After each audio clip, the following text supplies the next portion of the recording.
you have to go beyond the mind. You have to go beyond psychology.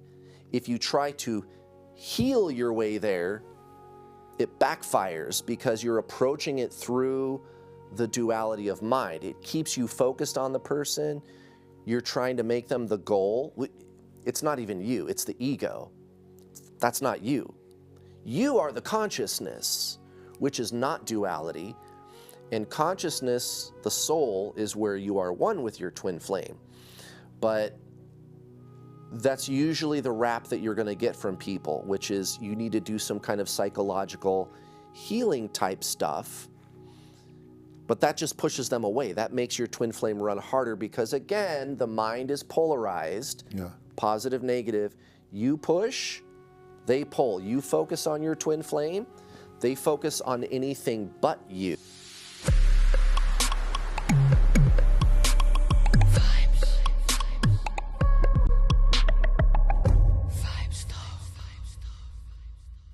Hallo lieve Univibers, wat goed dat je kijkt. Mijn naam is Baptiste Pape en vandaag hebben we weer een hele bijzondere podcast voor je. Onze gast vandaag is helemaal overgevlogen uit de Verenigde Staten. Zijn naam is Kurt Johnson en hij is America's #1 Twin Flame Coach. En dan zal je je afvragen, wat is een Twin Flame? En dat vraag ik mezelf ook af en daar gaan we het vandaag over hebben.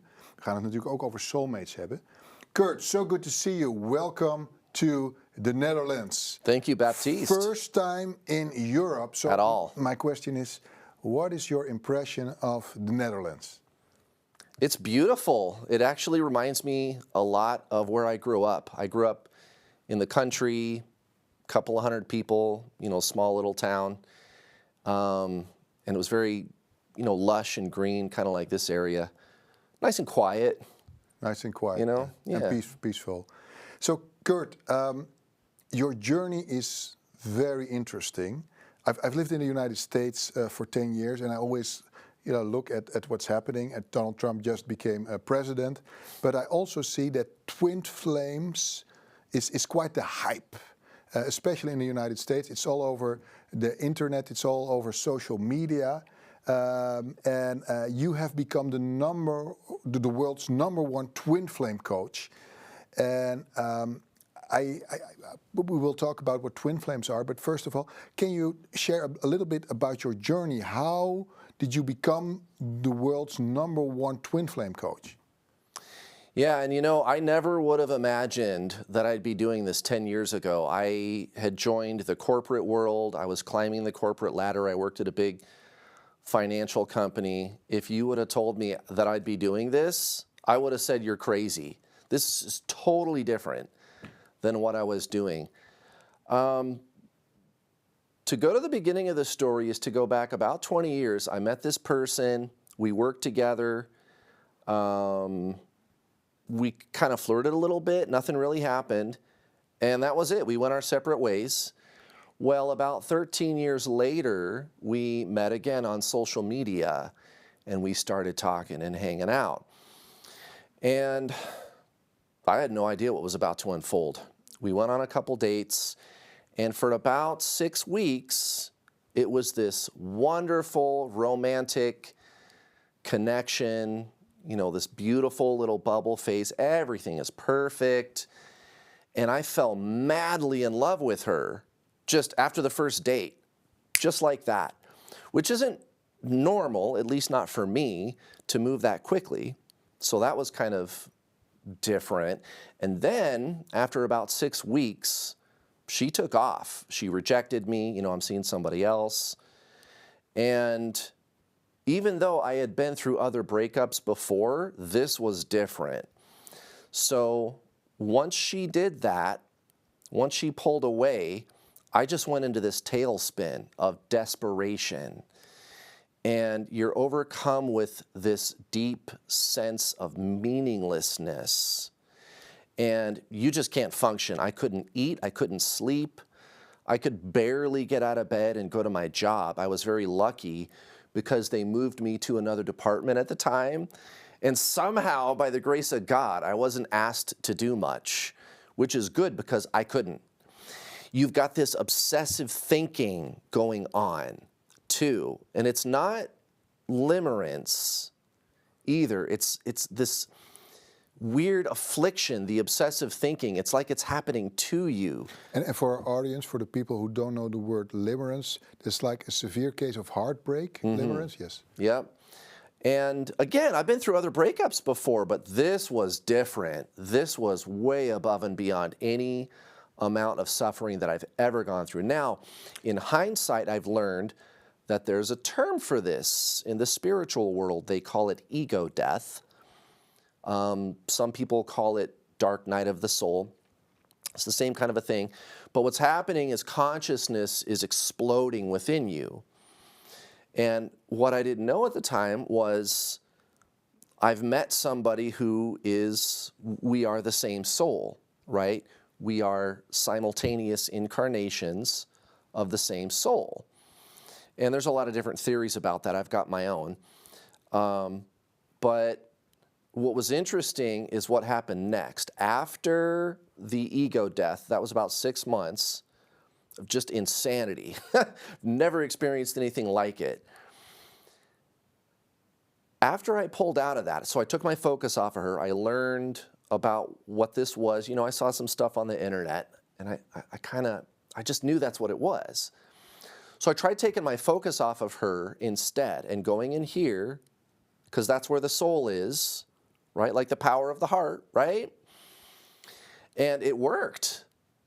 Not only did it work, not only did she come right back every time I had some kind of a deeper spiritual shift, without her knowing. She has got no knowledge that I've had some kind of a shift. She comes right back. Also, there was intense Kundalini. I've never experienced anything like that before. It was extraordinary.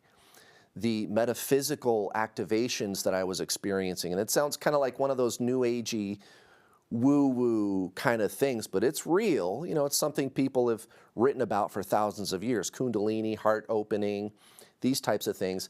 Also, I became extremely psychic, which is kind of a bizarre statement. You meet somebody and they cause you to be psychic. It's highly paranormal, this whole experience. And I got the running and chasing to stop. I got her to stop rejecting me. She came back. She wanted to be around me. And I knew exactly what it was. So I felt like I kind of cracked the code on the whole thing. And I did. So to make a little extra money, I started selling tarot readings on YouTube. And I thought I was just going to quit, you know, my night job. I had like 2 jobs. I was working at the corporate world, working at a night job delivering pizzas and this kind of thing. And I just wanted to get rid of my night job selling tarot readings.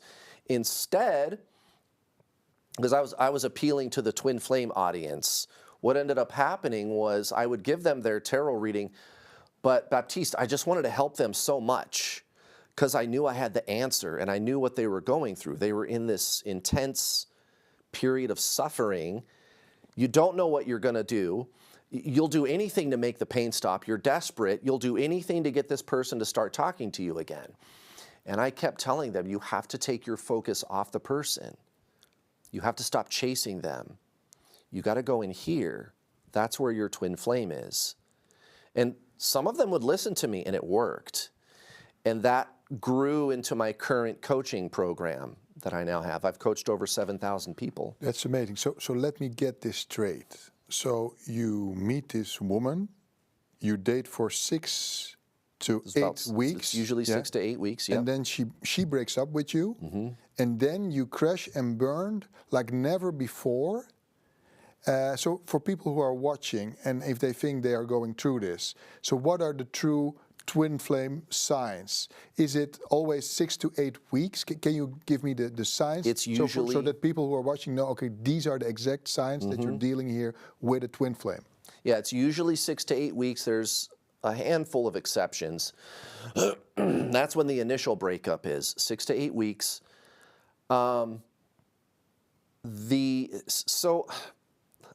There's really no useful way to explain this in words.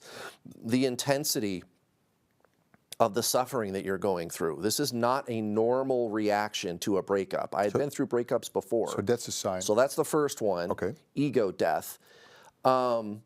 one of the characteristics of the ego death that kind of tells you that's what it is, it's not a normal breakup, is this intense sense of meaninglessness, and then also the obsessive thinking. Okay, also, at some point, you're going to start to see a whole bunch of repeating number patterns, and that's like a thing in spiritual circles. And the reason I want to point this out to people is because most of the people I work with have never been spiritual before, ever. It could be like a truck driver or a school teacher, or it could be an atheist. I've had atheists, and now obviously they're not atheists, but I've had atheist students that were formerly an atheist, and they start seeing all of these repeating number patterns, 1111 especially. Also, Kundalini, right? You're going to feel some kind of metaphysical sensations, pulling, like anti-gravity, like you're being pulled up into the sky. A ton of really weird synchronistic events going on. Also, lots of intuitive experiences, right? You get a lot of intuitive information through your heart. You'll get information about the future, information about other people, information about your person, your twin flame. So you know it's not a normal breakup when you get all of these very strange paranormal experiences that are going along with it. And what I tell people is to give it some time. If you think you met your twin flame, maybe you saw twin flames online, you saw the darker parts of it, how there's the suffering at the beginning, right after they break up with you. And you might be in a bad way, even though your experience was just a normal soulmate relationship or something, right? Yeah, so soulmate is completely different from twin flame. Totally different, right? That's two souls.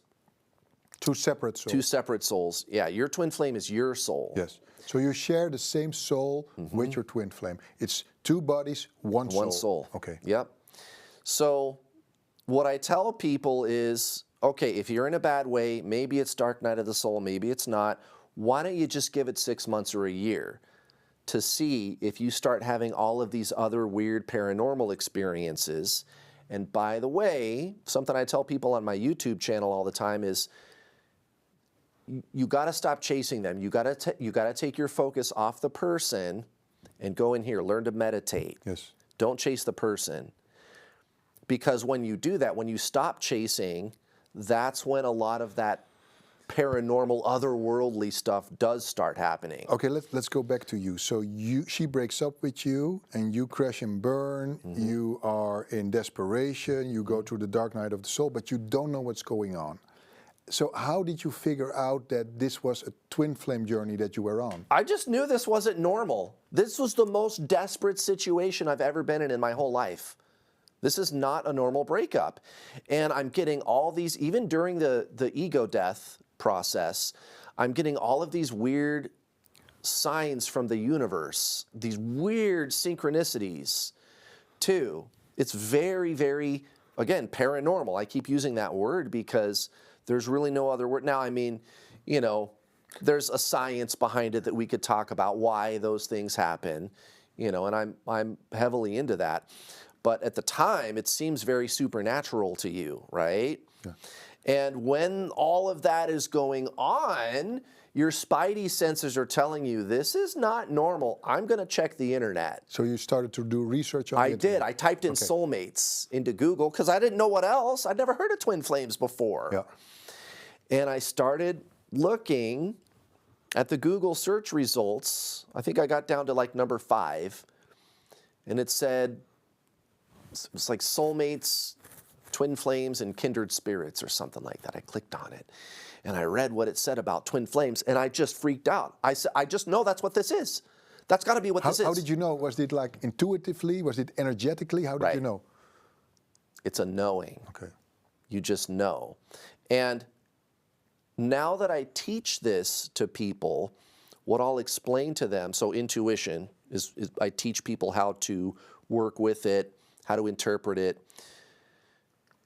You can tell it's intuition, genuine intuition, when there is doubt.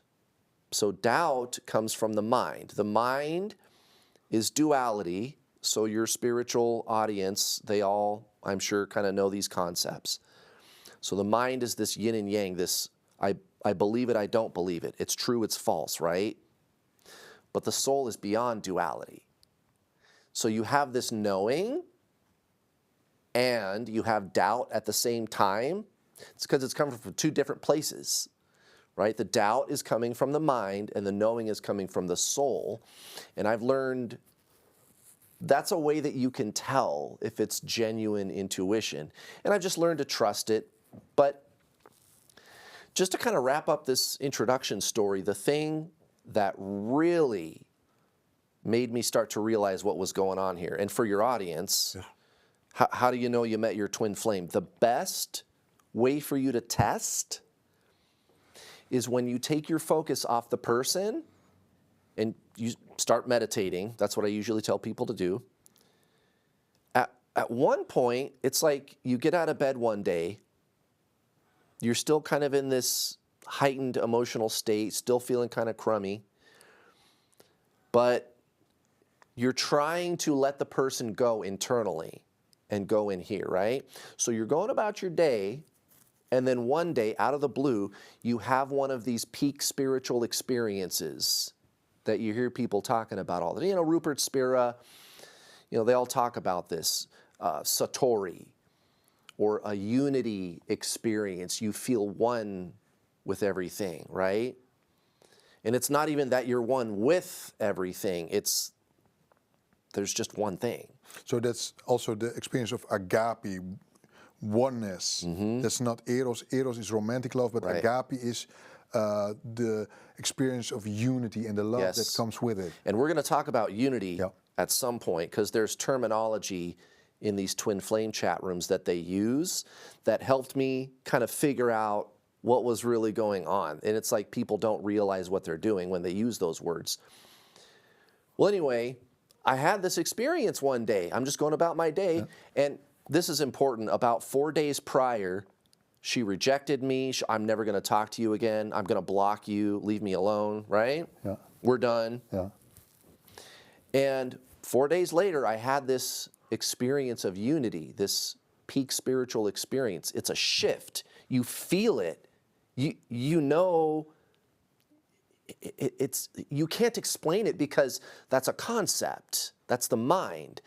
You've gone beyond mind to the point where you can't even articulate it. Within 15 minutes, she starts blowing up my phone. Okay, so I have a lot of questions about this. First of all, if you guys, she and you are the same soul, why would she break up with you? Why would she reject you in the first place? Right. So let's talk about these words in these twin flame chat rooms. So separation, union, and detaching. These are the three buzzwords that you see a lot of people in these twin flame forums using. And what I think happened was decades ago, somebody figured this out. I got no idea who it was, but somebody figured out, wait, this is just transcendentalism, like meeting your person, your twin flame. That's all you have to do is transcend the mind. Because those terminologies come from the Zen traditions. So you'll hear Rupert Spira, he'll call the ego mind the separate self. He calls it that. Eckhart Tolle, he's always talking about how the ego views the world as though it is separate. Ram Dass, he always talked about that. The mind is separation. But when you see twin flames using the word, they think it's a relationship status. So what I think happened was, again, decades ago, somebody figured it out. They created these teachings using transcendentalism, and then the internet got a hold of the teachings and kind of mixed them all up. Like played a game of telephone with them. You know what I mean? That game, telephone, that little kids play? And so now, even though these words really indicate states of consciousness, people in these twin flame chat rooms, they think that they are relationship statuses. So you'll see the context of the conversation is usually, well, my twin flame ran away. We are in separation. Or when they see two twin flames who are together, they'll say, oh, well, they're in union. But that's not it. And by the way, who does that? Like, have you ever in your life, Baptiste, came across somebody who they broke up with their girlfriend, boyfriend, and they said, we're in separation?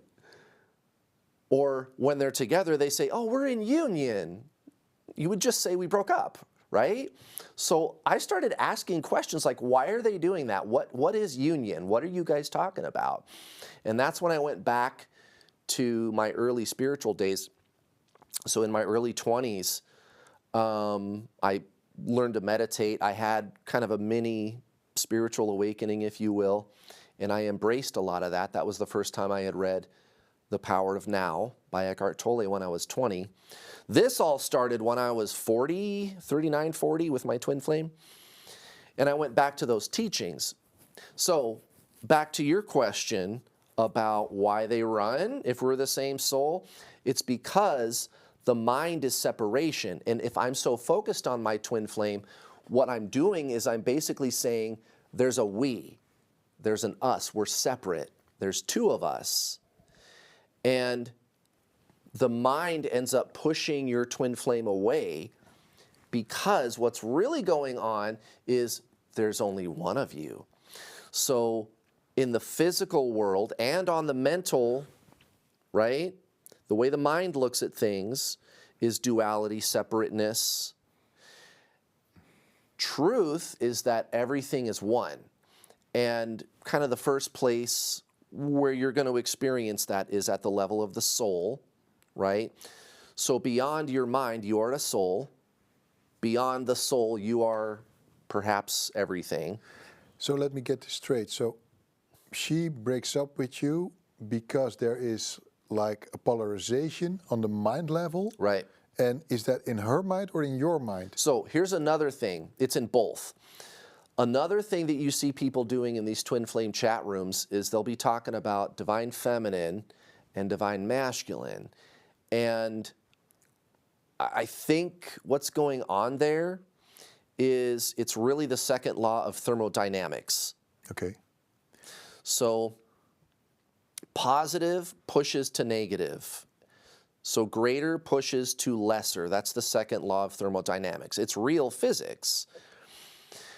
Now, the reason they call it DMDF, right, divine masculine, divine feminine, is because one person is usually a man, one person is usually a woman. Side note, 87% of my coaching students and the people on my YouTube channel are women. I don't know why that is, other than maybe men don't like to talk about their feelings. I don't know. Women are more intuitive, so they recognize earlier on that this is a twin flame situation. Yeah, I mean, that seems like the most likely answer. I don't know for sure what the answer to that question is. I know a lot about this phenomenon, but I do have questions about that kind of stuff, like why is it usually a woman? But that's the way it is. And so I think what happened is because it's almost always a woman, that's where that lingo kind of came from. So usually, so I would be considered divine feminine. Yeah. But I'm a man. You are divine feminine because you recognize early on that she's your twin flame and she doesn't, and that's why she's the divine masculine? Right. Okay. But what I try to do is approach this scientifically. I don't get too attached to the labels. I want to know the underlying reality, like why are those labels there?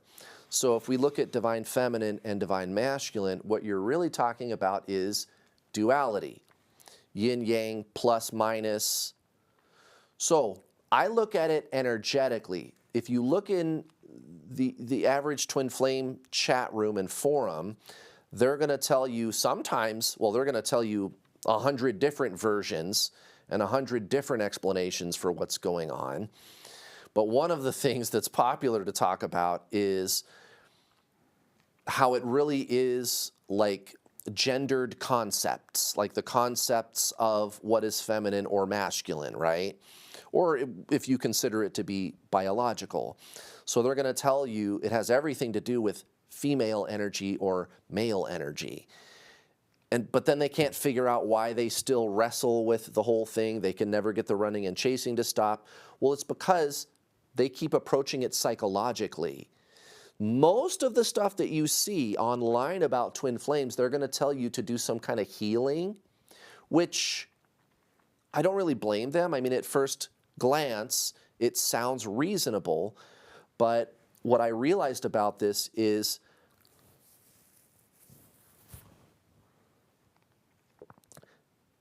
you have to go beyond the mind. You have to go beyond psychology.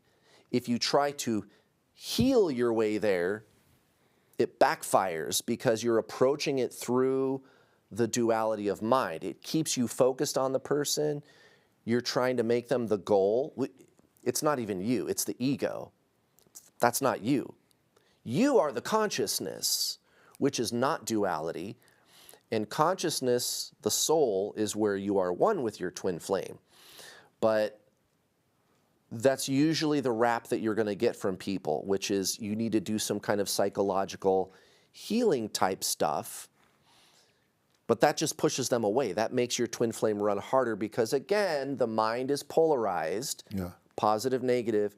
You push, they pull. You focus on your twin flame, they focus on anything but you. So that's the dynamic.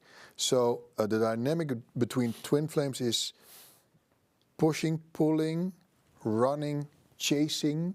Yeah, I mean, these are just terms. And you, as the divine feminine, you are the chaser.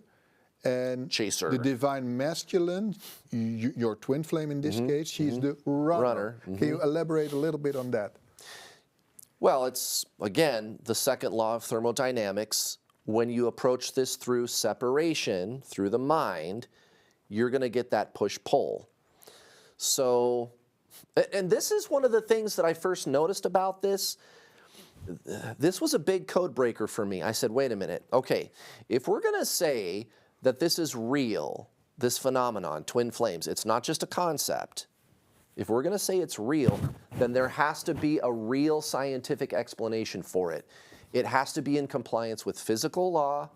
I'm not just going to believe whatever I read on the internet. If this is real, I want to know how it works. And that was one of the first code breakers that I came across was, okay, there's this push-pull. Everybody talks about it. You can type in twin flame push-pull. So I got push-pull, DMDF, right? Runner, chaser, it's all duality. It's just different words to describe the same underlying energetic dynamic. That's what I care about, is the underlying energetic dynamic, the mechanics. Mechanics, yeah. Right? I want to know the function here, not the labels that people are using. But people on the internet, they argue about the labels all day long. Well, anyway, I have been trying to figure out why there is this polarization. Why is there the push-pull? And here about a year and a half ago, I finally had that big aha moment. And I've been teaching people how to get their twin flame to come back. I've got a bunch of students that are married to their twin flame. I'm with my twin flame. But even though I know that there is the polarization and that you have to transcend the mind, I could never figure out why there is the polarization until about 2 years ago. And Baptiste, when I figured it out, it's so earth-shattering what the implications of this could be. So I was sitting on my bed one night praying, and I was trying to figure out, what am I going to do in my next life? Why not? You know, it's one of these spiritual questions that we spiritual travelers ask. I wonder who I'm going to be in my next life. And I said, gosh, you know, I sure do like old Americana, like post-World War II, right? So I live in the United States, and I've always had a romantic fascination with, you know, like Elvis Presley and old cars and the 1950s. You know, it was like the heyday in the United States. And I thought, I'm going to go back. I'm going to reincarnate maybe 1939. Wait a minute. You can do that, can't you? Because see, most people, they think when you reincarnate, what you think of is linear time, right? Like, oh yeah, let's say I die in 2071, right? It's 2024 now, and in 2071, that's when I'm going to die, and I'm going to be reborn in 2073. And this life, I was born in 1978. So I must have died in 1976. That's what people think. Or if you go get a past life regression, that's what you think you're doing. So you go in there asking for a past life regression, and everybody, it's understood, we're going to go back in time. But was that your most recent incarnation? Because the true nature of time is that it's not linear, right? Albert Einstein, he proved that past and future are really just a figment of our imagination. You can hop all around in time, especially from the higher planes, right? What people call heaven. You could call it the energy part of the universe, the afterlife. It's a higher plane. We know that those higher planes exist. There's no time. So you can hop all around in time. So when you do the thing that we call die, you go back up there, you can reincarnate wherever you want. You can go back, you can go forward in time. So why can't your twin flame be one of your past lives? Why can't they be one of your past lives? And the thing that the big eureka moment, the big aha moment that I had about it is this could explain the push-pull. Because when I teach, Baptiste, when I teach my 7,000, and I've got over 100,000 on my YouTube channel, when I teach this to people, when I teach them how to get their twin flame to come back, what I teach them to do, take your focus off your twin flame, no more pushing onto them, no more second law of thermodynamics, they come back. So you're deleting that polarization. So we know that that's there. For sure, we know that I'm positive and they are negative. Well, what happens every time you reincarnate? So if you live 1,000 lives, Baptiste, what's the one thing that does increase every time? Evolution. You grow. I think the soul is already whole and complete, but I think you grow in evolution and experiences. Right. So the incarnate, Yeah. the human mortal. So consciousness is increasing. So if we laid that out on a chart, if we plot out your evolution, reincarnating 1,000 times, you would be going from negative to positive in consciousness, wouldn't you? Yeah, but this is a contradiction, I think, because the soul is already infinite consciousness. It doesn't matter what incarnation you are in. So I don't know. how is the consciousness increasing? I think that the source is infinite consciousness. But not the soul. Right, the soul. So relativity, I think, plays into this. Again, Albert Einstein, the theory of relativity.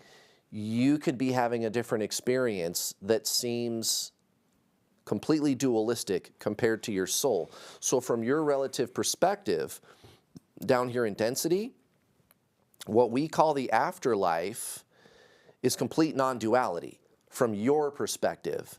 But when you leave your body and you go back up there, there's still duality from that higher perspective.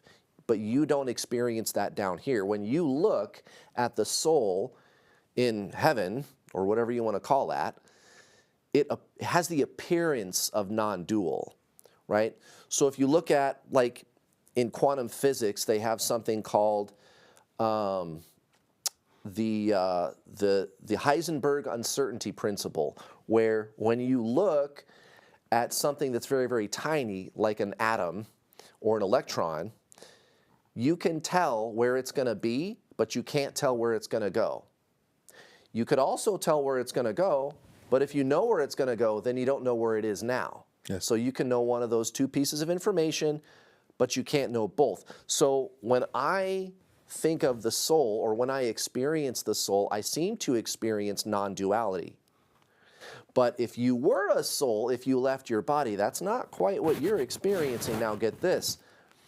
there are planes higher than that. And this is why I think you'll see in the coming years maybe the kind of research that comes out of this, because that's where I want to take this. I think this should be taken seriously. So you're basically saying that the divine masculine is always going to be a more evolved version than the divine feminine. Less. Okay.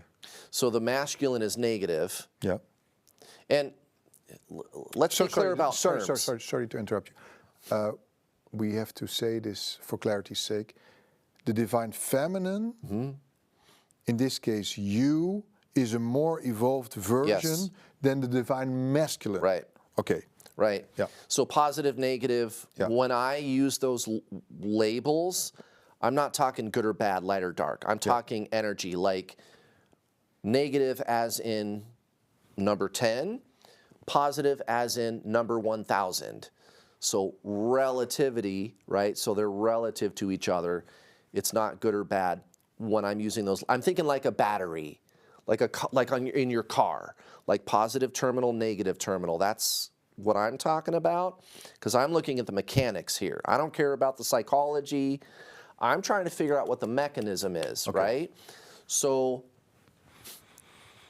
even though our perception of the soul in heaven is, as you said, it's infinite consciousness, well, I mean, probably that's more like the source, which permeates everything, but we do become separate souls at some level. Like in heaven, we are all unique individual souls.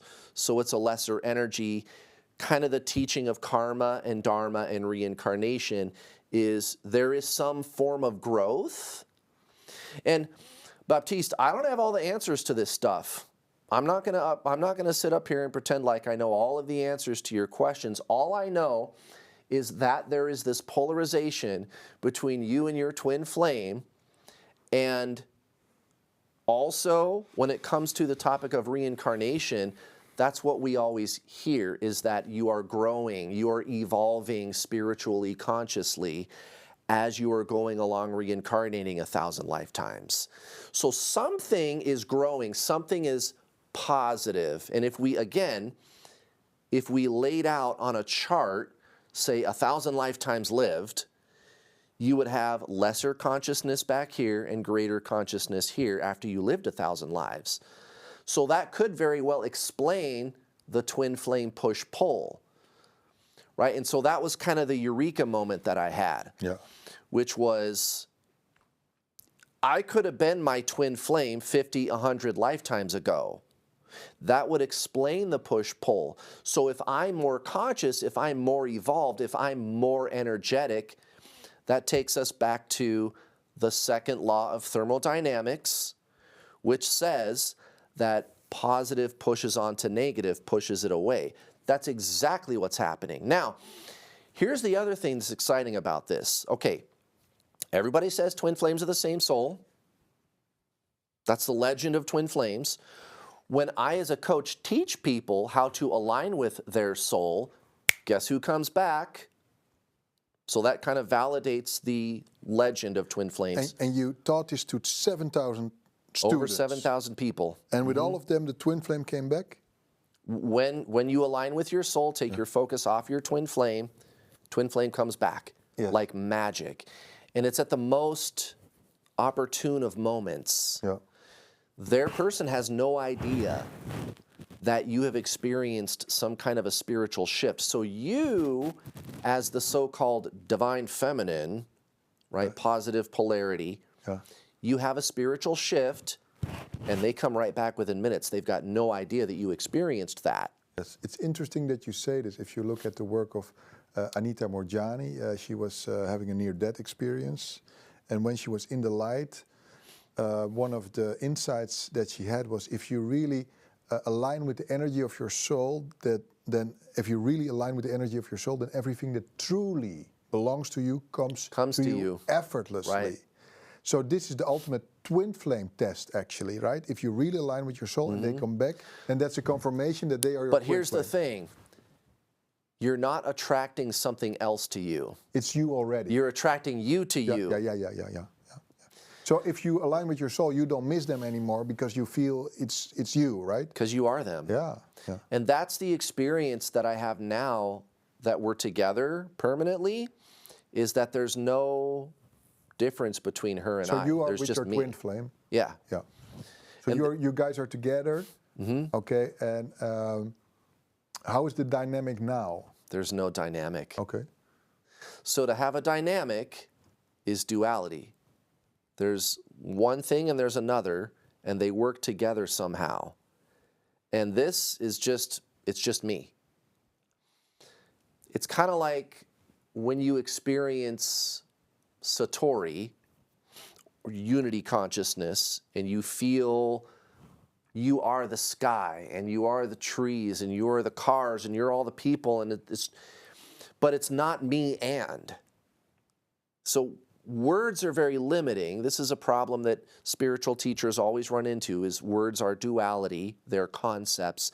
And I'm trying to explain something beyond concepts. So when I give you my spiritual teaching, I have to explain the language barrier as a part of the teaching for the person I'm talking to really get it. So I would start by saying, I feel at one with everything, but then the language barrier is, well, it's not that I'm with everything, it's just one thing.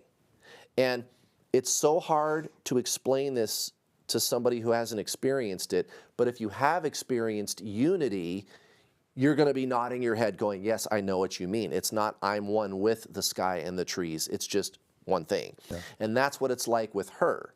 There's not her. So it's ultimately not about your twin flame, it's about you going from duality to non-duality. Yeah. From separation consciousness to unity consciousness. Right.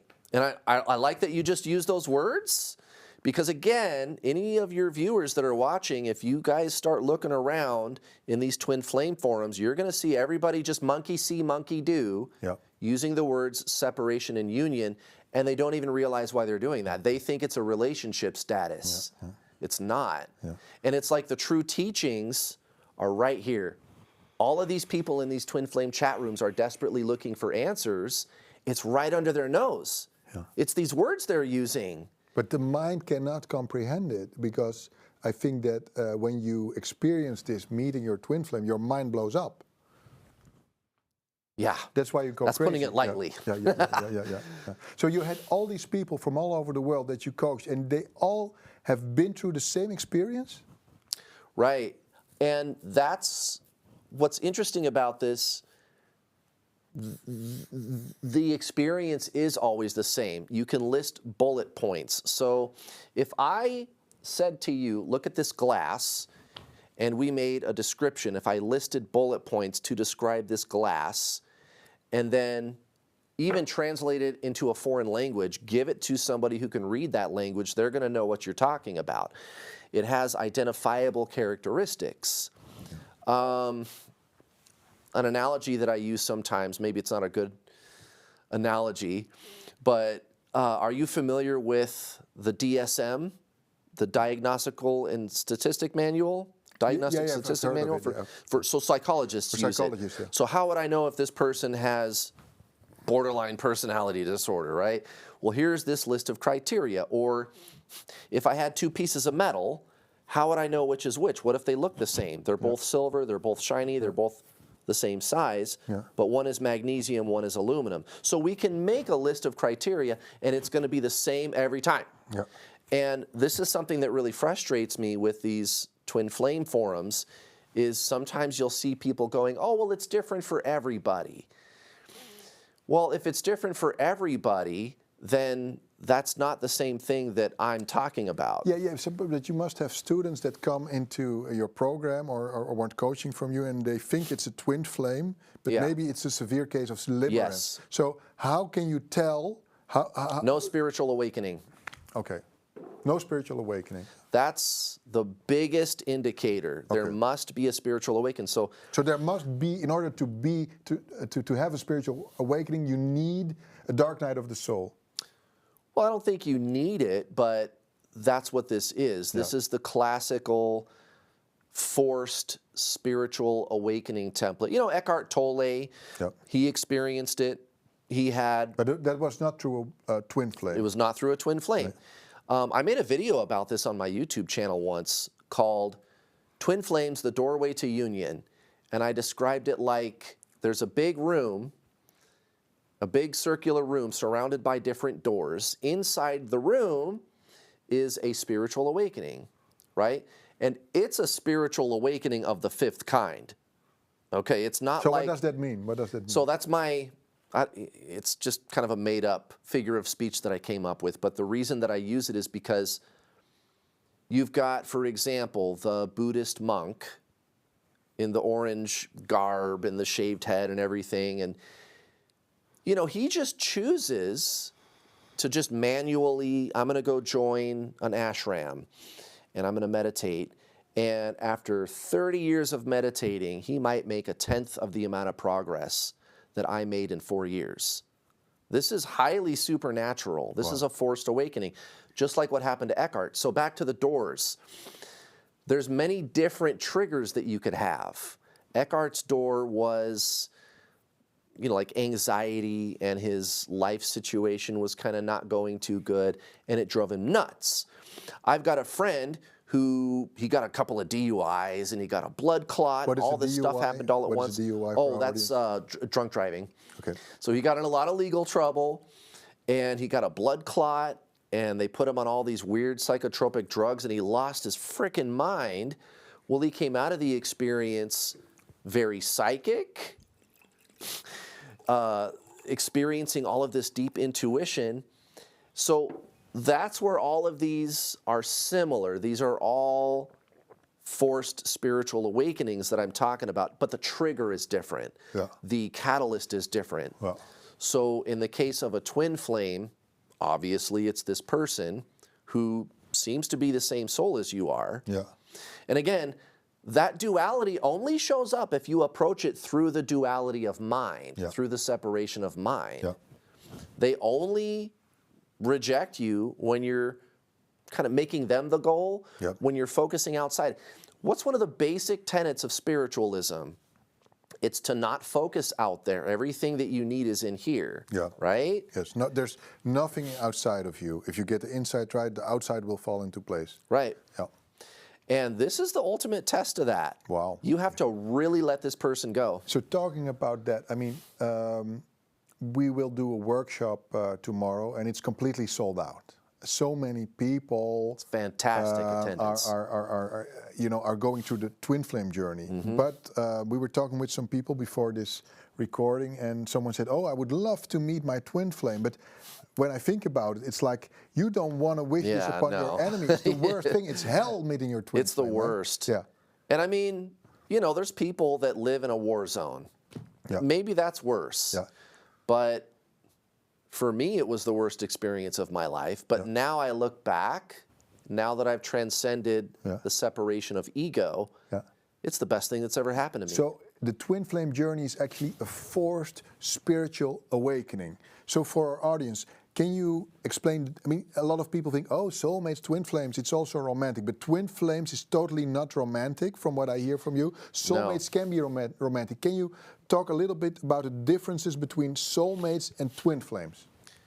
Your twin flame is you. Everybody else is just everybody else. Okay. And so your twin flame is you on a soul level. You're the same soul. Okay. Simultaneous incarnations of the same soul.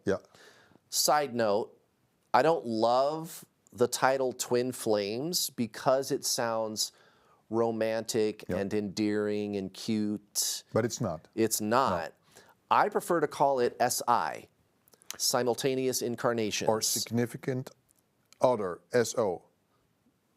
I suppose, but if you were my twin flame coaching student, I would tell you, maybe don't do that, because that's duality, that's separation, that's you're giving a term of endearment to the person, and that triggers kind of that separation. And you also use the term other self, right? Other self, your twin flame is your other self. So really with a soulmate, and you can call people soulmates all you want, it's totally fine.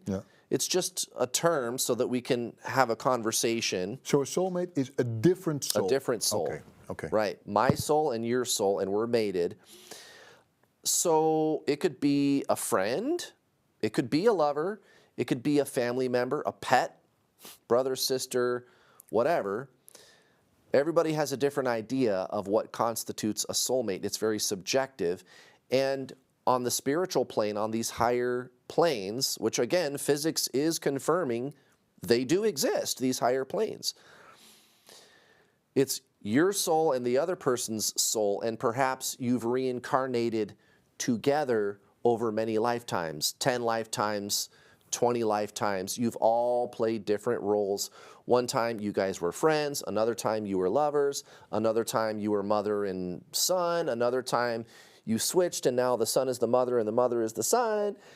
But soulmates is where it's two souls that just seem to like having experiences together over several lifetimes.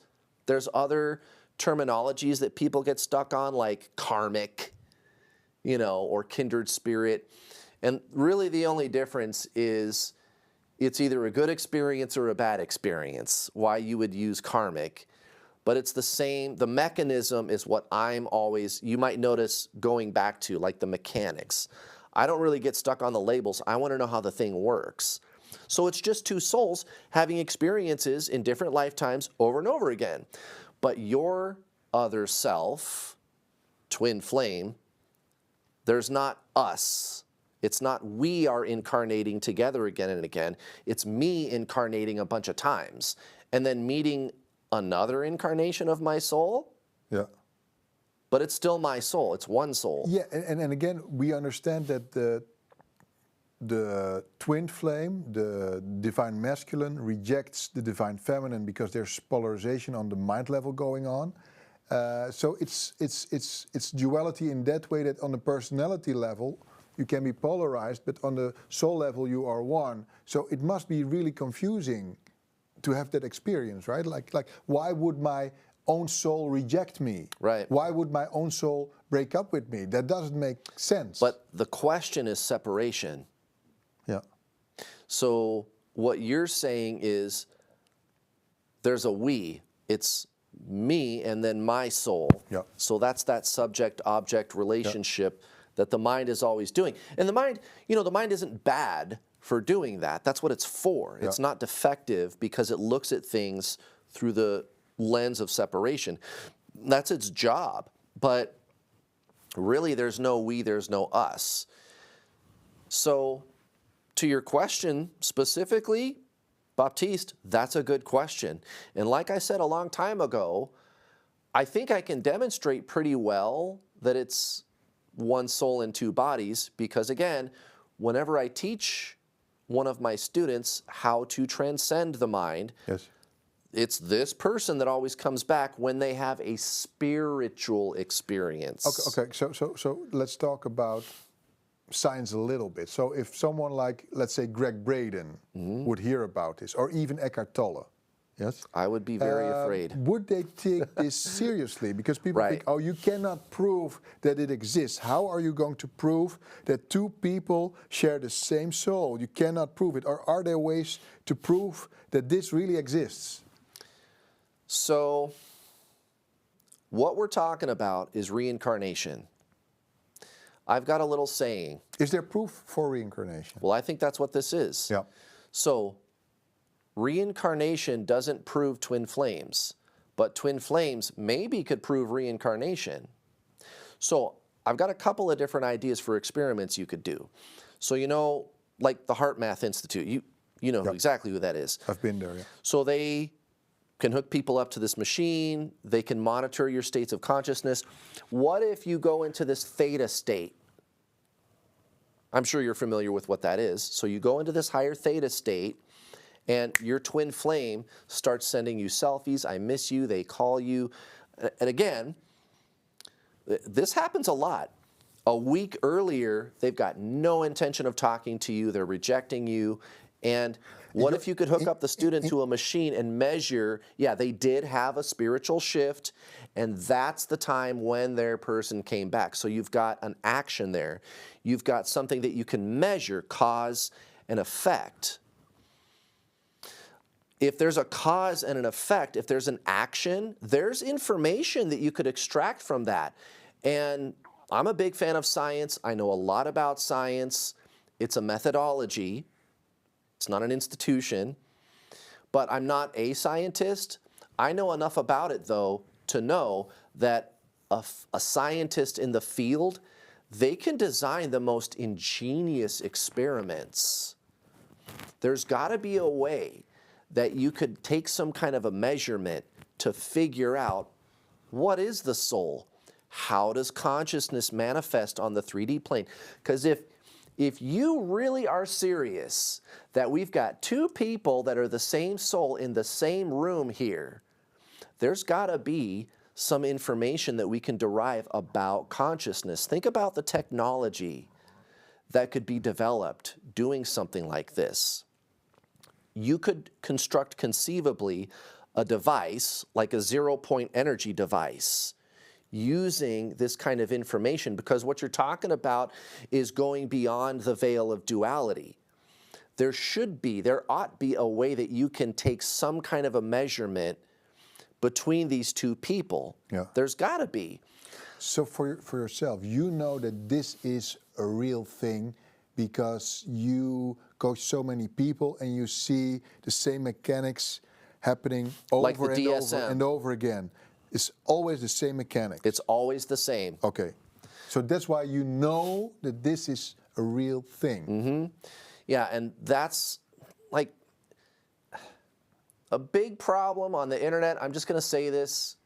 I don't like focusing, I don't want to be labeled too negative, but Baptiste, there is a very toxic fad culture around twin flames now.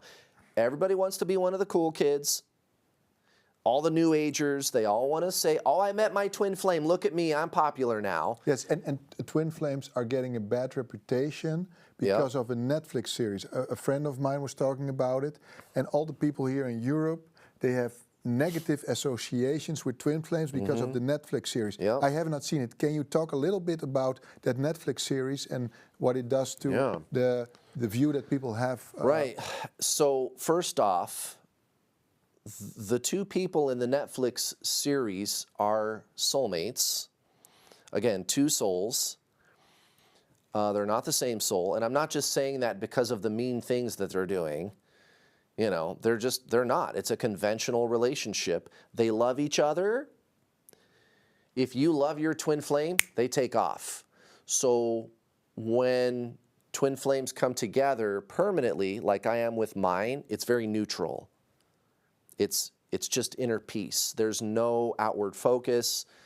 If you focus on them, if you feel any kind of emotion towards them, even empathy.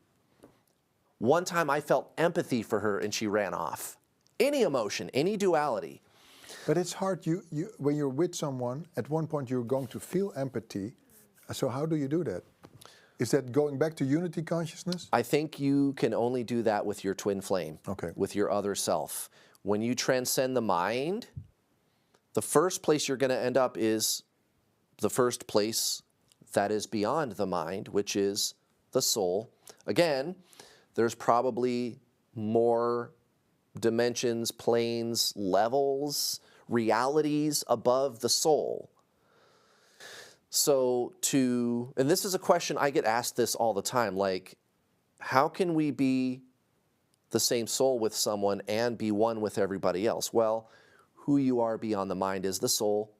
Who you are beyond the soul is potentially everything else. So with your twin flame, you're one at the soul level. With everybody else, you're only one at the source level. You could be getting into soul families. So you'll see people, and I don't know anything about this. I don't know if it's true. I don't know how you would prove this stuff. I've just seen stuff that people talk about on the internet. I'm a skeptic, very much. So if I see somebody talking about soul groups and soul families, the first thing I think is, well, how can you prove that? Yeah, exactly. Yeah. It could be true. It could be true.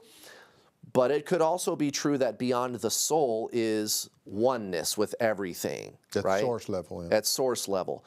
We don't know. Yeah. But what's exciting, again, about twin flames is this is a doorway opening into that higher plane. Can't we stick a stethoscope in there and peek in there and see what's in there through this phenomenon? Now, back to the Netflix people. Yep. It's obviously a conventional relationship. They're very toxic. They're very narcissistic. Any of your viewers watching, go watch the Netflix special for yourself. What's the title? I don't... I think it's Escaping Twin Flames, if I'm not mistaken. Okay. And they basically teach people to do the exact opposite of what I do, which is to go ahead and stay obsessed with your twin flame, chase the devil out of them, just chase your twin flame. They have even told people who had a restraining order. So they keep telling their student, go chase your twin flame. Twin flame gets a restraining order against the student.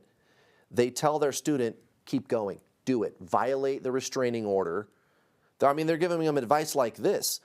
They are even engaging in telling their students, so they couldn't get any of their students to get their twin flame. They don't have any of their students that are with their twin flame.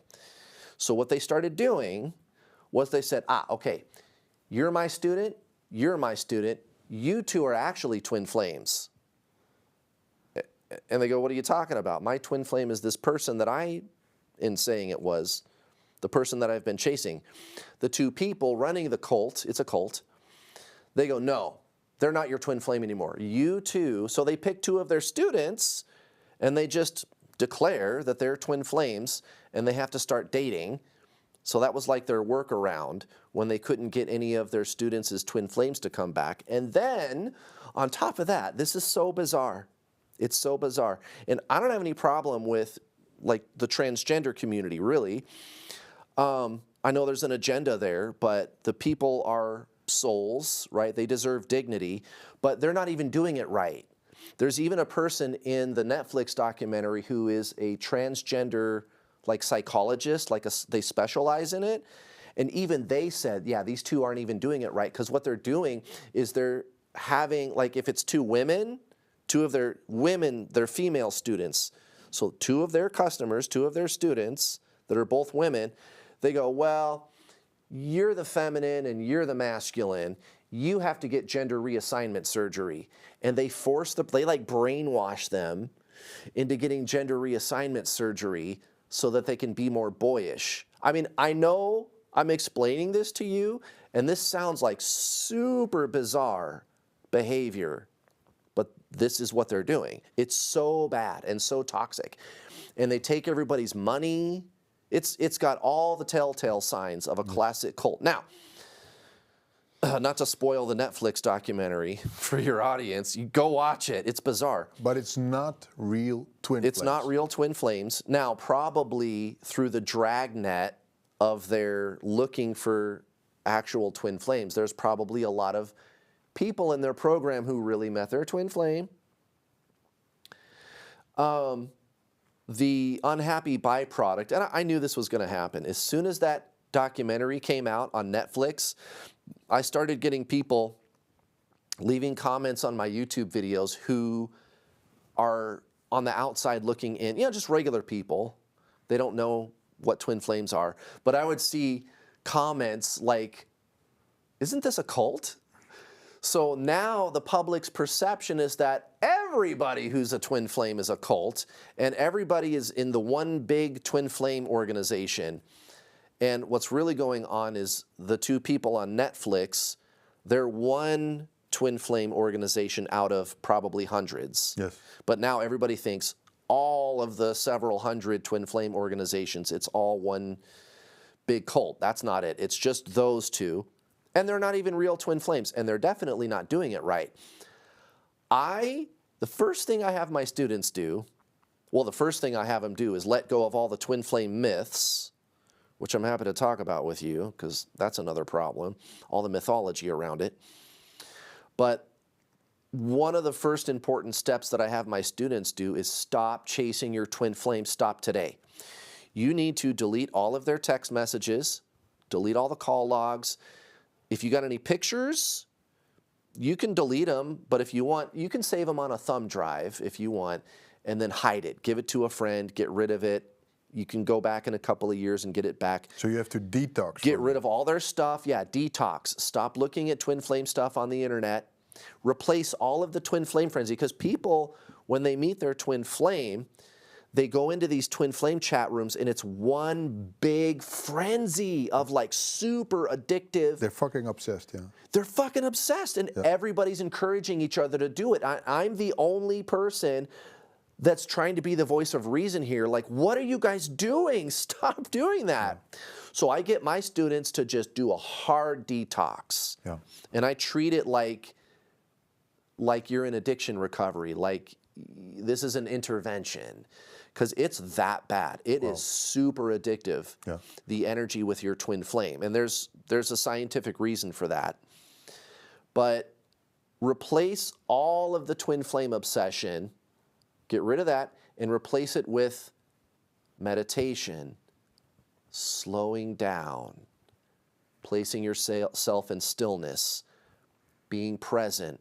Everybody, I start them with reading The Power of Now. After you do the detox, you start the detox. Yep, read The Power of Now by Eckhart Tolle. Untethered Soul, Michael Singer. Yep. So basic spiritualism, which is you are not your mind. That's like the first thing that you need to learn. That's right? also the first chapter of The Power of Now. That's right. You are not your mind. You are not your mind. And what I tell them is, if you want to align with your soul, you cannot think your way there. You don't learn to ride a bike by reading about it or watching my coaching videos. I mean, you need to do that too, so that you know what to do when you get on the bike, but you're gonna learn to ride the bike when you ride the bike. So I always am using the word experience with my students. You need to have spiritual experiences. Yes. It's not a thinking, it's not a doing, it's a being, and I can't do it for you. So it's not about understanding the soul conceptually. Right. It's about feeling and experiencing your soul. Yes. Eckhart Tolle says feeling the inner energy body. It's about felt presence. It's not about thinking about it conceptually. That's right. Okay. Including emotion, that's another mistake that people make, confusing emotion with being. And thinking and emotion is fine. I love thinking. I think it's awesome. Yeah. But that's not who I am. Yeah. So I kind of put them on this strict regimen. I call it the 90-day solitude challenge, where it's like cut out all the news, shut off the noise. You know, don't fill up your time with needless YouTube watching. And, you know, if you're going to do that, watch an Eckhart Tolle video and meditate. Yeah. And within a month or two, they start to feel better right away. And Baptiste, I love what I do so much, because they don't just report to me that they feel better, they feel incredible. I've had students come to me, they've been on this journey for 15 years. They've spent upwards of $10,000 or $20,000. Nothing worked. They feel like shit. Their twin flame refuses to talk to them. They're at the end of their rope. They sign up for my coaching program. It's $400, not $10,000. And there's twin flame coaches that start at $6,000, and they breadcrumb you, right? They take my coaching, and within a month, they're starting to have some breakthroughs. It's the detox. You gotta get out of separation. You gotta get out of the mind. But that's what you see on the internet. And especially with this twin flame cult on Netflix, they encourage it. Go chase your twin flame, violate the restraining order. And if that doesn't work, we're just gonna say you two are twin flames, and one of you needs to get a sex change, by the way. Talking about all the twin flame coaches on the internet, and especially in the United States, there are many, and you are the world's #1 twin flame coach. And I've seen some videos, but you are not a fan of the other twin flame coaches. Can you talk a little bit about that? I call them the helpful handymen. So I've had people see me on YouTube, and They'll label me arrogant. You know, I'm kind of loud and boisterous too. They'll say things like, "You just think you're right all the time." But I think what's really going on is they want me to tell them to go ahead and try to talk it out with their twin flame. Keep chasing your twin flame. Go get a hit of your favorite drug. It's, again, Baptiste, it's addictive. So why is it so addictive? Why is your twin flame so addictive? So you have the same soul signature. So again, with me, it's always mechanics. It's always science. It's always function. How does the machine work? Yep. Right? The soul is like the gas tank. The mind is like the engine. Yep. This is why you need sleep. Yep. This is why, you know, you've got people in the Far East that can meditate for a week without eating, sleeping, or going to the bathroom. They bypass all the needs of the body and they go straight to their own inner source to replenish. It's like a gas tank, your soul. And then the third component is the mind is separation. It's always externalized. The mind is externalized. It's always looking outside for what it thinks it needs for fulfillment.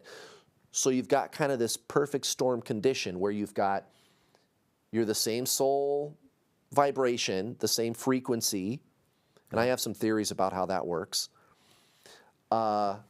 That's the gas tank for the mind, and the mind is always looking outside. And so the mind is picking up the same gas tank in another person, and it likes that because that's what it's used So to. it wants that energy. Right. Yeah. And Baptiste, it's like the best shit you ever got. It's better than any heroin that you could shoot up. Like, if you, like my students, Yeah. when they're doing the detox, their twin flame comes right back. Yeah. Right back. Like magic. It is the coolest thing. Again, it's this highly paranormal thing that I'm doing. It's so strange. So when their twin flame comes back, they'll like send them a text. And they go, "What do I do?" And usually what I tell them is, don't talk to them, right? Don't talk to them. You got to do your detox. I know they're gonna.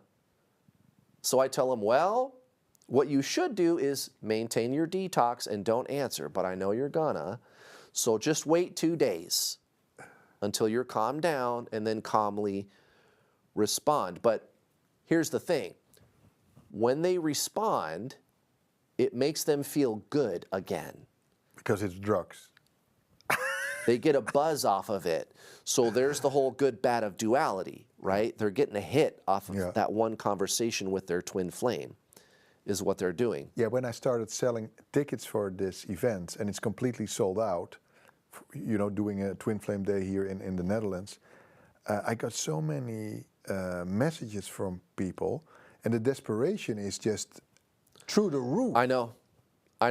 And I've had people tell me again and again and again. So I'm doing business coaching now too, right? So something that I've always kind of been into is entrepreneurialism. And everybody I talk to, they always tell me, yeah, I don't want to be a twin flame coach. No. Because you're dealing with a bunch of super triggered people. They're all addicts. And they're always going to project their fears onto you. Even I'm trying to help them. Yeah.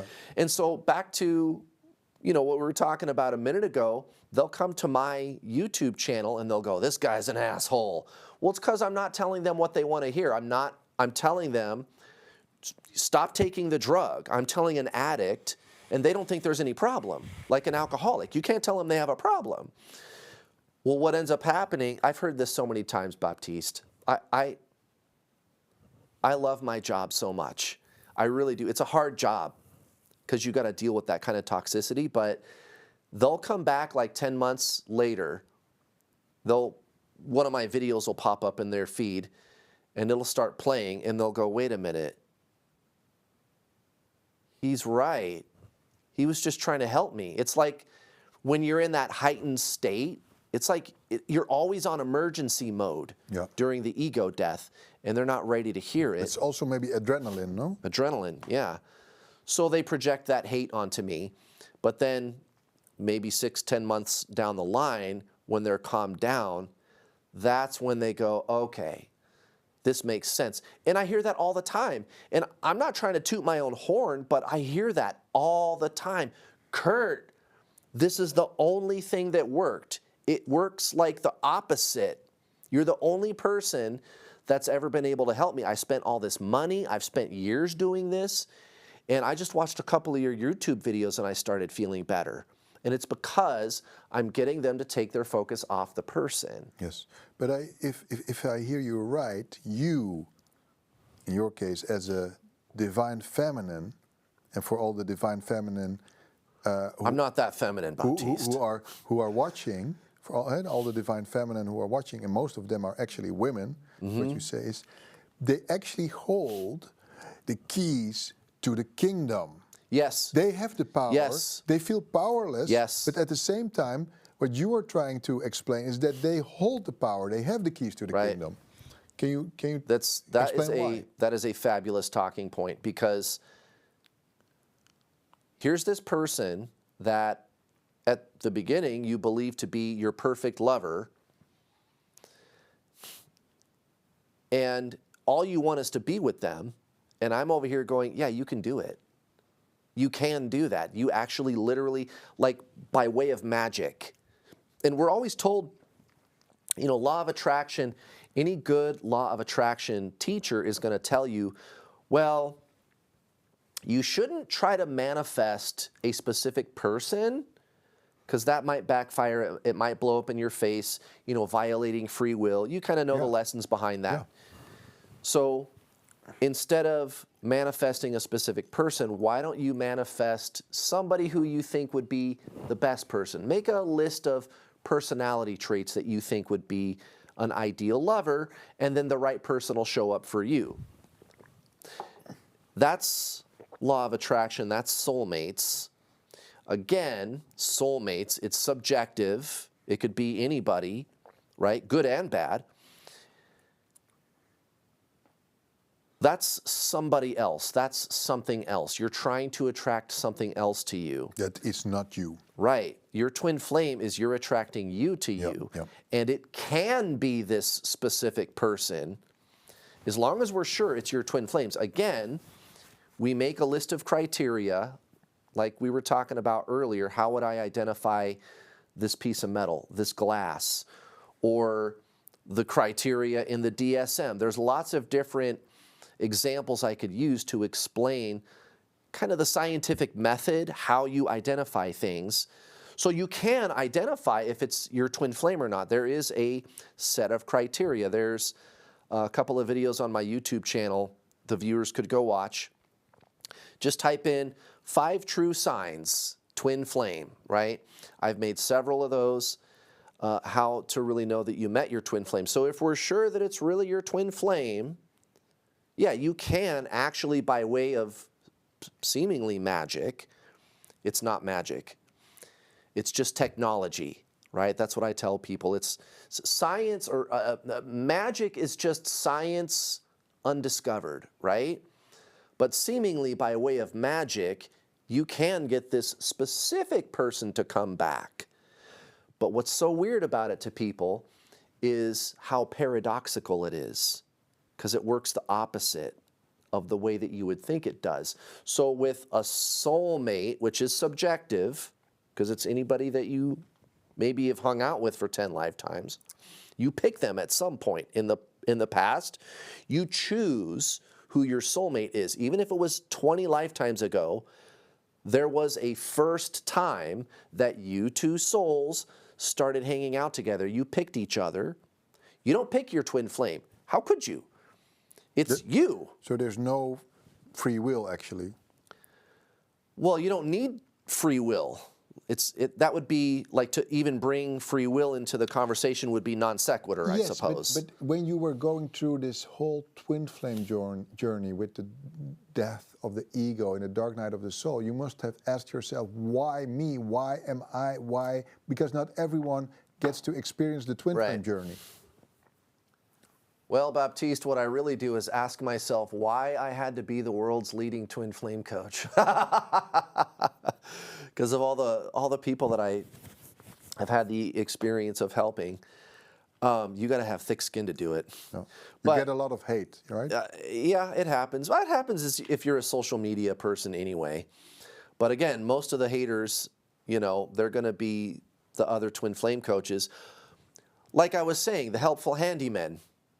Let's revisit that because you had a question around that. That's how I view them, the other twin flame coaches.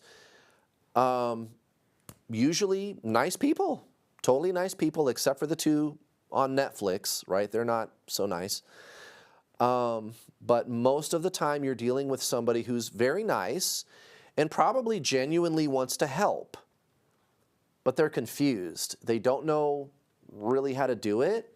So one time I hired this handyman to do some work around my house. He comes over, super nice guy, really nice, had like nice work outfit, work clothing. He wasn't like all torn up and dirty and like shady looking, like you think of when you think of like a contractor, kind of shady. No, super great guy, nice pickup truck, nice tool belt. And when I saw him get down to work, he looked like he really wanted to do a good job, right?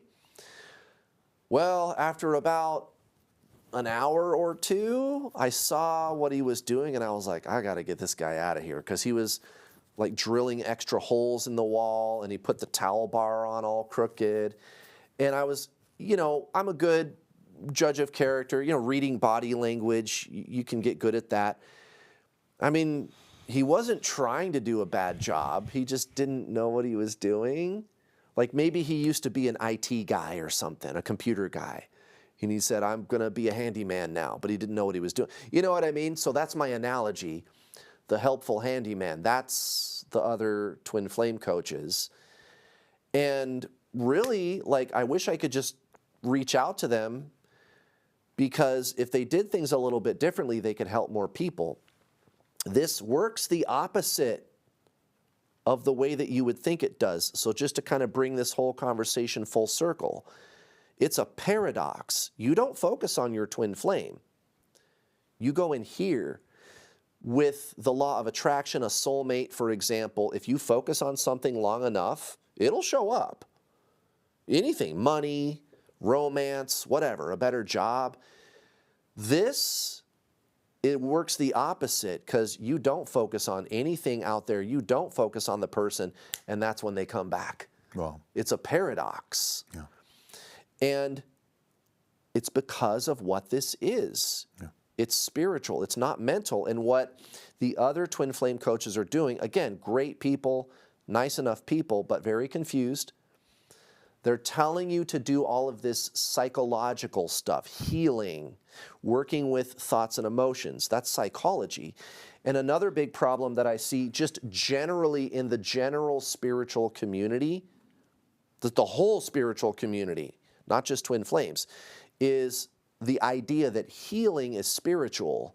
Yeah. They call it that, all the New Agers. Yes, but I can imagine that also people who are going through this journey, that they want to cut cords Right. with that person, but it's, I think, impossible to cut cords with Yeah, your there's twin no flame cord. because it's you. Yeah, there's no cord. Yeah. It's just you. Yeah. And so that's why So it's actually haunting you then, right? it can. Yeah. Yeah. But who is it haunting? Because if you believe yourself to be a mind, that's what is haunted by it. The soul isn't haunted by it. And again, it's an easy mistake to make. That's why I don't judge anybody for teaching healing modalities, because everybody on earth believes themselves to be a mind. So what else am I supposed to do? I guess I'll heal myself because I believe myself to be a mind, an ego personality, or the separate self, as Rupert Spira calls it, right? So there's that word again, separation. And again, it's an easy mistake to make. You believe if I fix the broken parts of me, the little me, the mind, that I can get my twin flame to come back. And there's all kinds of mythology around that, like your twin flame is going to awaken, and they don't need to. What really needs to happen is you rise above that. You don't need to adjust your mood, right? Healing, working with your emotions, your thoughts. You don't need to change your mood to get your twin flame to come back. You need to change your mode. And your mode is from the mind to the soul. Right. Yeah.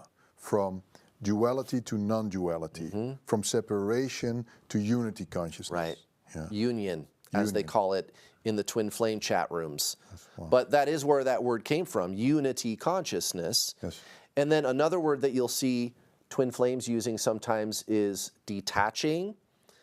Well, you can go on, any of your viewers watching, they can try an experiment. After you're done, on your phone, on the YouTube app, change it to incognito mode on YouTube. So incognito mode, what that does is temporarily delete all of your search and watch history so that you're getting a virgin result. Type in spiritual detaching. You're going to get one YouTube video about twin flames.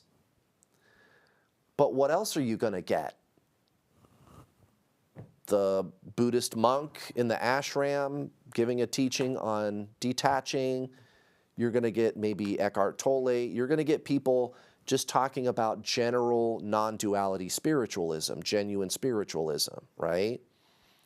Not twin flames, but this is the confusion that people in these twin flame chat rooms have, is they think the words separation, union, and detaching are exclusively twin flame terminologies, when what really happened is somebody borrowed them from the Zen teachings, which have been in use for hundreds or thousands of years, those terminologies in the Zen traditions.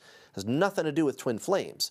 But again, what I think happened is somebody took the words, I don't know, 30, 40, 50 years ago, superimposed it over their twin flame experience, and it worked. And then when the internet came along, they started playing a game of telephone. Now nobody remembers what the original meanings behind the words were in these twin flame chat rooms. Everybody thinks it's a relationship status. But detaching is what happens when you transcend the mind. Which happens automatically, actually. Automatically, Yeah. because you realize that you were never separate in the first place. Yeah. If there was never other, then I was never attached in the first place. I always was one. Yeah. And so you're not really detaching as much as you are just remembering that there's nothing to get attached to, because there's no separation. There's just me, and that's all it is. Beautiful. It's all just you. I hope this is helpful for people who are going through this. So if people want to learn more, where can they find you online? I know you have a YouTube channel with over 100,000 followers. That's amazing. So many people are going through this. Where can people find you online, on social media? NewWorldAllStar.com. That's your website? That's my website. Yeah. There's a good explanation of the coaching services offered on there. It's very affordable. Most twin flame coaches, they're going to nickel and dime you. What they usually do is they go, oh, it's only $100, it's only $200, and then they breadcrumb little bits of information, and then it's not even useful information. It's the helpful handyman telling you to stay focused on them, telling you to do healing. I said, you know what? I'm just going to charge you one time, and I'm going to give you everything. My coaching is 50 hours long. I put everything in there that I could think of. What do I do right now? What do I do when they come back? What do I do when my twin flame comes back? What does it look like when we are together? Because technically, you can't be together with your twin flame, because that implies two. It's just you. So it's all in there. Otherwise, if your viewers, if they want to check me out, YouTube is a good place. New World All-Star. I've also got a TikTok, Instagram.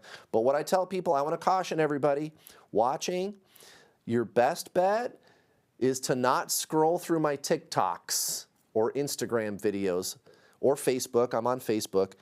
Go watch the long form content on my YouTube channel. You're not going to learn this in a hot 5 minutes.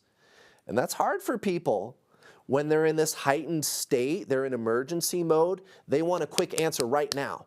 And so one of the things that I've found helpful lately is to tell the public, look, if you really think you're met your twin flame, you're not going to learn this in a hot 5 minutes. You're not going to watch a quick TikTok video. There's no quick fix. You need to slow down. Go watch my long-form content on my YouTube channel. There's the Twin Flame Science playlist. And for those watching today who were maybe kind of confused by how I came to the conclusion about the polarization, the past life thing, there's even diagrams. So there's visuals on my Twin Flame Science playlist. It'll all make sense to you. You'll have a big aha moment. You'll totally get me. So go check that out. Twin Flame Science on my YouTube channel is the name of the playlist. And then the other playlist is called The True Twin Flame Teachings. Those two playlists on my YouTube channel, free resources for twin flames that want to get to the bottom of this and they want to end the suffering today. So both of those playlists, check them out. Sit down, slow down, watch 20 videos. Learn about this. Twin flames is not a bumper sticker. You're not going to figure it out in a minute. And a lot of this too is myth busting. There's a lot more that we could talk about. I know we're running out of time, but the myths around twin flames are thick. Wow. So people should watch your video, the 5 true twin flame signs. Then they know, okay, this is what it's really about, and you get rid of all the myth, right? Yeah, there's a myth busting video. So on my True Twin Flame Teachings playlist and the Science playlist, there's a myth buster video. There's a lot of myth busting videos actually, but there's one big one. There's also a video called The Complete Twin Flame Signs. It's like 2 hours and 20 minutes long. And I know that's long, but if you really think you met your twin flame, you're going to want to know for sure. Yeah. And so that video, I said, hey, I'm just going to put everything I can think of in there, and I'm also going to explain it in detail, and I'm going to tell people why these are the correct signs. So that's kind of the way I like to do things. I like to explain why I'm telling you this. Yep. I don't just go, this is the way it is, which is what most people are doing. They kind of just repeat the same mythologies that you see around on the internet. I'll give you an explanation, and it's always going to be based on grounded principles of spiritualism that have been taught for thousands of years by all the great spiritual masters, right? Like Buddha and Paramahansa Yogananda, the big names, not some internet guru, right? And they all say the same thing. They all have the same message. Or it's going to be grounded in actual physical sciences. This is a real phenomenon. And there is a real scientific way that we can explain this. And Baptiste, I know that you know, this is kind of the new thing, the new thought movement. Yep. Spiritual science, yourself, me, Greg Braden, Bruce Lipton, Joe Dispenza, right, Nassim. That's where things are going. Yep. It's a very exciting time. Beautiful. A spiritual teacher was once asked, how should we treat other people?